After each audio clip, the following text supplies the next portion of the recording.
പുറപ്പാട് അദ്ധ്യായം 3. മോശെ മിദ്യാനിലെ പുരോഹിതനും തൻ്റെ അമ്മായപ്പനുമായ യിത്രോവിൻ്റെ ആടുകളെ മേയിച്ചുകൊണ്ടിരുന്നു. അവൻ ആടുകളെ മരുഭൂമിക്കപ്പുറത്ത് ദൈവത്തിൻ്റെ പർവ്വതമായ ഹോരേബ് വരെ കൊണ്ടുചെന്നു. അവിടെ യഹോവയുടെ ദൂതൻ ഒരു മുൾപ്പടർപ്പിൻ്റെ നടുവിൽ നിന്ന് അഗ്നിജ്വാലയിൽ അവന് പ്രത്യക്ഷനായി. അവൻ നോക്കിയാറെ മുൾപ്പടർപ്പ് തീ പിടിച്ച് കത്തുന്നതും മുൾപ്പടർപ്പ് വെന്തുപോകാതിരിക്കുന്നതും കണ്ടു. മുൾപ്പടർപ്പ് വെന്തുപോകാതിരിക്കുന്ന ഈ വലിയ കാഴ്ച എന്തെന്ന് ഞാൻ ചെന്ന് നോക്കട്ടെ എന്ന് മോശ പറഞ്ഞു.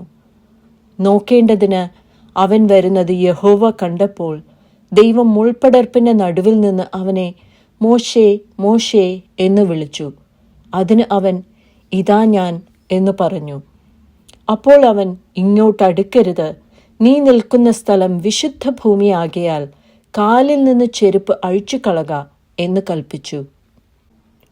ഞാൻ അബ്രഹാമിൻ്റെ ദൈവവും ഇസഹാക്കിൻ്റെ ദൈവവും യാക്കോബിൻ്റെ ദൈവവുമായി നിന്റെ പിതാവിൻ്റെ ദൈവമാകുന്നു എന്നും അവൻ അരുളി ചെയ്തു. മോശ ദൈവത്തെ നോക്കുവാൻ ഭയപ്പെട്ട് മുഖം മൂടി. യഹോവ അരുളി ചെയ്തത്, മിസ്രയീമിലുള്ള എൻ്റെ ജനത്തിൻ്റെ കഷ്ടത ഞാൻ കണ്ടു. ഊഴിയ വിചാരകന്മാർ നിമിത്തമുള്ള അവരുടെ നിലവിളിയും കേട്ടു. ഞാൻ അവരുടെ സങ്കടങ്ങൾ അറിയുന്നു. അവരെ മിസ്രയീമ്യരുടെ കയ്യിൽ നിന്ന് വിടുവിപ്പാനും ആ ദേശത്തു നിന്ന് നല്ലതും വിശാലവുമായ ദേശത്തേക്ക്, പാലും തേനും ഒഴുകുന്ന ദേശത്തേക്ക്, കനാന്യർ, ഹിത്യർ, അമോര്യർ, പെരീസ്യർ, ഹിവ്യർ, യെബൂസ്യർ എന്നിവരുടെ സ്ഥലത്തേക്ക് അവരെ കൊണ്ടുപോകുവാനും ഞാൻ ഇറങ്ങി വന്നിരിക്കുന്നു. ഇസ്രയേൽ മക്കളുടെ നിലവിളി എൻ്റെ അടുക്കൽ എത്തിയിരിക്കുന്നു.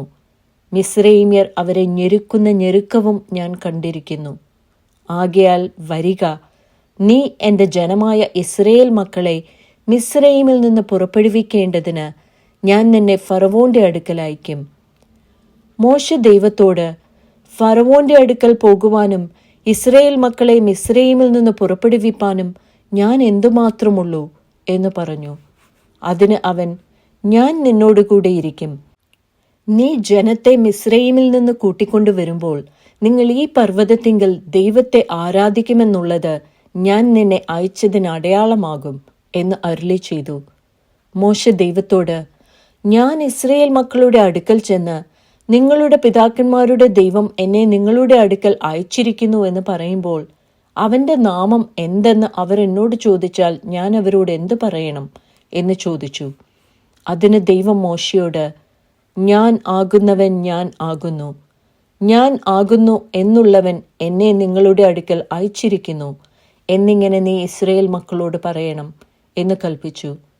ദൈവം പിന്നെയും മോശയോട് അരുളി ചെയ്തതെന്തെന്നാൽ, നീ ഇസ്രയേൽ മക്കളോട് ഇപ്രകാരം പറയണം, അബ്രഹാമിൻ്റെ ദൈവവും ഇസഹാക്കിൻ്റെ ദൈവവും യാക്കോബിൻ്റെ ദൈവവുമായി നിങ്ങളുടെ പിതാക്കന്മാരുടെ ദൈവമായ യഹോവ എന്നെ നിങ്ങളുടെ അടുക്കൽ അയച്ചിരിക്കുന്നു. ഇത് എന്നേക്കും എൻ്റെ നാമവും തലമുറ തലമുറയായി എൻ്റെ ജ്ഞാപകവും ആകുന്നു.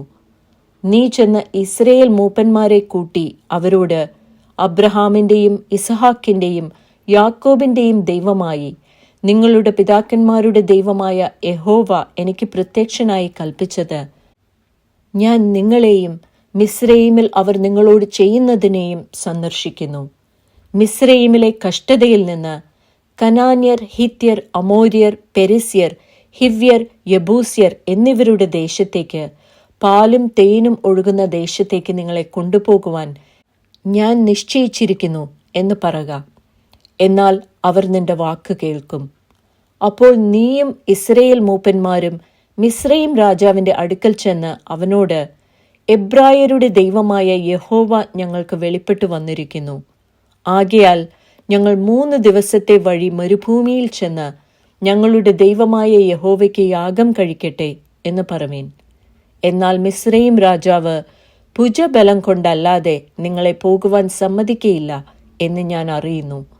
അതുകൊണ്ട് ഞാൻ എൻ്റെ കൈ നീട്ടി മിസ്രയീമിൻ്റെ നടുവിൽ ചെയ്യുവാനിരിക്കുന്ന അത്ഭുതങ്ങളെ കൊണ്ടൊക്കെയും അതിനെ ദണ്ഡിപ്പിക്കും. അതിൻ്റെ ശേഷം അവർ നിങ്ങളെ വിട്ടയക്കും. ഞാൻ മിസ്രയീമ്യർക്ക് ഈ ജനത്തോട് കൃപ തോന്നുമാറാക്കും. നിങ്ങൾ പോരുമ്പോൾ വെറും കൈയായി പോരേണ്ടി വരികയില്ല. ഓരോ സ്ത്രീ താന്താന്റെ അയൽക്കാരത്തിയോടും വീട്ടിൽ അതിഥിയായി പാർക്കുന്നവളോടും വെള്ളി ആഭരണങ്ങളും പൊന്നാഭരണങ്ങളും വസ്ത്രങ്ങളും ചോദിച്ചു വാങ്ങി നിങ്ങളുടെ പുത്രന്മാരെയും പുത്രിമാരെയും ധരിപ്പിക്കുകയും മിസ്രയീമ്യരെ കൊള്ളയിടുകയും വേണം.